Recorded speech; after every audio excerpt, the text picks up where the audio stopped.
हमें तो आपका ऋषि बहुत पसंद है, लेकिन मैं आपको साफ साफ बता देती हूँ, मेरी बेटी के शौक थोड़े से अलग है बहन जी। अरे बहन, हमें सब पसंद है। आपकी प्रियंका जैसी लड़की की तलाश मुझे कब से थी, जींस पहनकर अंग्रेजी में गिटर पिटर बोला करे। अरे बहन जरा सुन तो लो, मेरी बेटी के शौक क्या क्या है। अरे नहीं नहीं बहन, बस लड़की को देख लिया तो सब कुछ देख लिया। आप ना शादी की तैयारी करो, और वो जरा सामान की लिस्ट भी दी है ना मैंने। हाँ बहन जी, सारा सामान शादी से एक दिन पहले ही आपके दरवाजे आ जाएगा। मजा आ गया, मजा आ गया। अब तो बस आप शादी की तैयारी करो। प्रियंका के माता पिता के जाने के बाद कंचन का पति उससे कहता है, अरे भाग्यवान, तुम तो कुछ ज्यादा ही जल्दी दिखा रही थी शादी की। अरे बोलने तो देती, लड़की की माँ क्या बोलना चाह रही थी। अरे आप चुप रहिए जी, कुछ पता भी है आपको, बस मुफ्त में बोले जा रहे हैं। मेरी दोस्त शशि की बहू देखी, लंबी पतली और पढ़ी लिखी, हजारों में कमाई और संस्कारी भी। अरे पर जब वो मेरी बहू देखेगी तो जल भुन जाएगी। लेकिन तुम तो शादी ऋषि के लिए कर रही हो ना, या शशि के लिए? तुम्हारा लड़का कुछ कमाता भी नहीं है और शरीर भी भगवान की दुआ से फूलता ही जा रहा है। फिर बोले आप हैं? फिर बोले आप? मैंने कहा ना, प्रियंका जैसी जींस पहनकर अंग्रेजी झाड़ने वाली बहू किस्मत वालों को ही मिलती है। चुप रहिए आप। पति के लाख कहने पर भी कंचन ऋषि की शादी प्रियंका से करवा देती है। लेकिन प्रियंका जैसे ही घर में आती है, वैसे ही जोर जोर से चिल्लाकर नाचने लगती है। आज मेरे यार की शादी है, आज मेरे यार की शादी है, अरे नाचो मां नाचो। आज मेरे यार की शादी है। कंचन, उसका पति और ऋषि ये देखकर हैरान रह जाते हैं।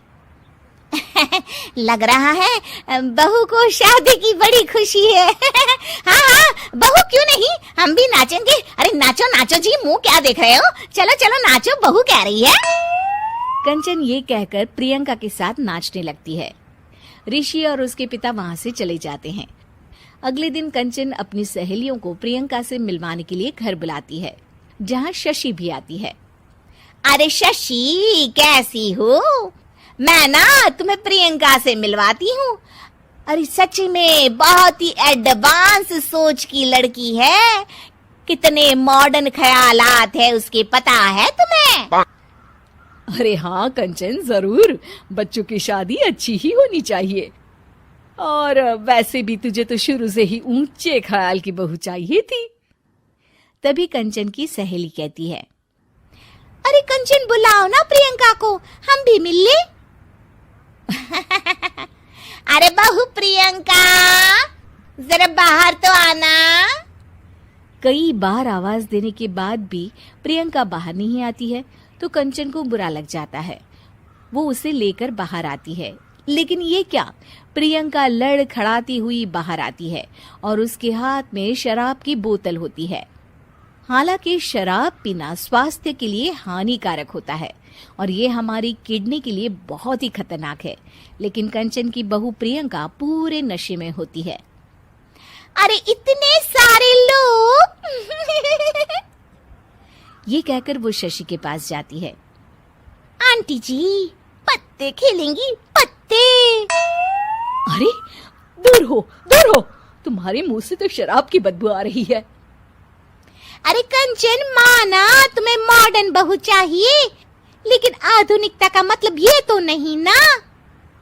बुरा ना मानना कंचन, तुम्हें पता था कि तुम्हारे बेटे की कमाई और शरीर दोनों ही ठीक नहीं है, तो तुम्हें उसी हिसाब की लड़की से शादी करवानी चाहिए थी। ऐसा कहकर सभी औरतें वहां से चली जाती है। तभी प्रियंका की माँ कंचन के घर आती है। अरे बहन जी, बड़ी चालाक निकली आप तो, बिना बताए अपनी पियक्कड़ बेटी मेरे लायक बेटे के गले में बांध दी। आय हाय, बड़ी आई बिना बताए। उस दिन जब मैं ये बात बता रही थी तो तुम तो सुनने को भी तैयार नहीं थी। अब भुगतो तुम। ये कहकर वो वहां से वापस चली जाती है। सबके जाने के बाद कंचन अपना सर पकड़ लेती है। हाय रे, आधुनिकता की अंधी दौड़ में मैं अपनी संस्कृति ही भूल बैठी थी। अब तो राम ही बचाए मुझे।